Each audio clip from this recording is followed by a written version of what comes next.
At syempre, nandito na tayo sa heart of the house. No, it's the stomach of the house. Ito ang ano eh, tambayan ng mga tao.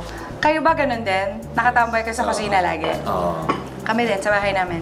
Umpisa pa lang, mula umaga pa lang. Ayan, so, I am making beef curry.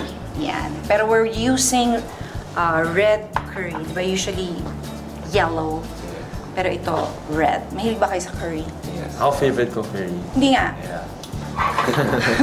Mahilig ba kayo magluto? Hindi. Hindi. Hindi marunong, pero... Hindi. Pero ako, I've tried once. What? Cooking for the family. Pero ano lang, madali lang, steak lang. Steak lang. Hindi kasi di ba may mga guys na karamihan nga ng mga chef, mga ano, yung mga lalaki, di ba? Kasi pag mahilig ka kumain, pwede ka magluto. Yun. Wala ba kayong balak ipagluto ang mga girlfriend? Pwede rin. Pwede. Pag natuto ko ngayon, luto ako sa ng beef curry. Ngayon na si Kuya, professional na, ikaw naman, papunta ka na rin doon. Parang how does it feel to be the superstar basketball player tapos now you're starting over? How does that feel? Parang ganun eh, no? Parang you're starting over. For me, parang syempre, it's a good thing din na parang you're up to the challenge.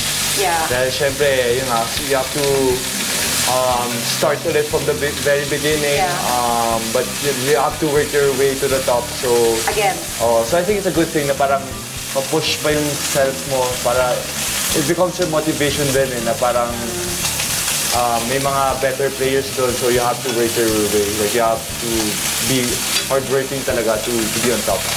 Meron ba kayong mga frustrations sa games, sa palakad, minsan, mga ganun ba? Yung mga adversities, dahil hindi na may iwasan ng players na yun nga, may mga haters, yung mga ganun. Oo, kasi sa social media Yung marami nagsasabi ng masasama about you. Pero it's part of your job eh, na kasama na talaga yan na may...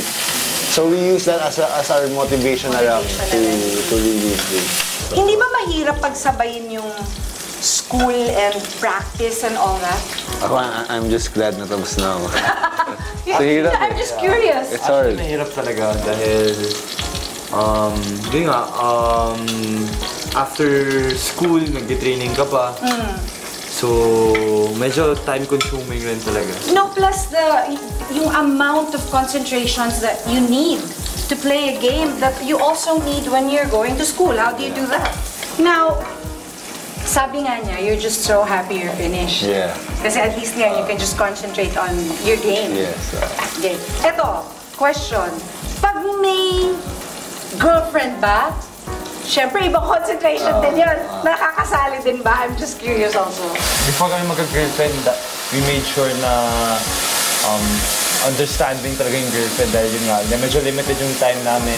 Oo. So, yun, naintindihan naman nila and alam naman nila yung priorities namin, which is, of course, ako, personally, finishing school and basketball. Yeah. It's good to hear that you guys are so, talaga, parang gusto nyo talagang to finish the school first.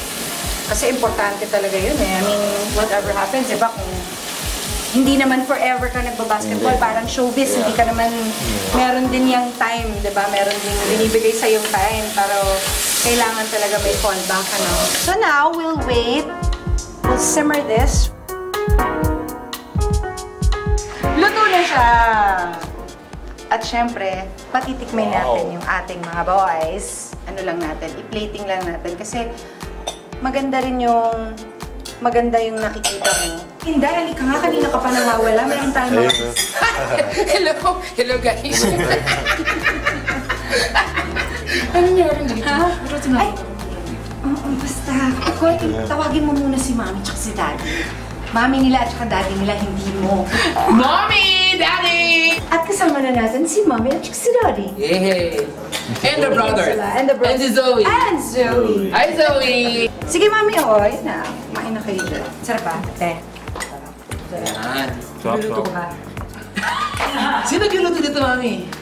Ayan, ang susunod naman nating makikita ay yung bedroom ng boy. Nabalita ko, magkahiwalay na raw kayo ngayon. Dati roommates kayo. Yeah. Ngayon, Ngayon lang kami hindi naging nag-divorce na kayo. Until when kayo Divorce naging na kayo. roommate? Until this year lang.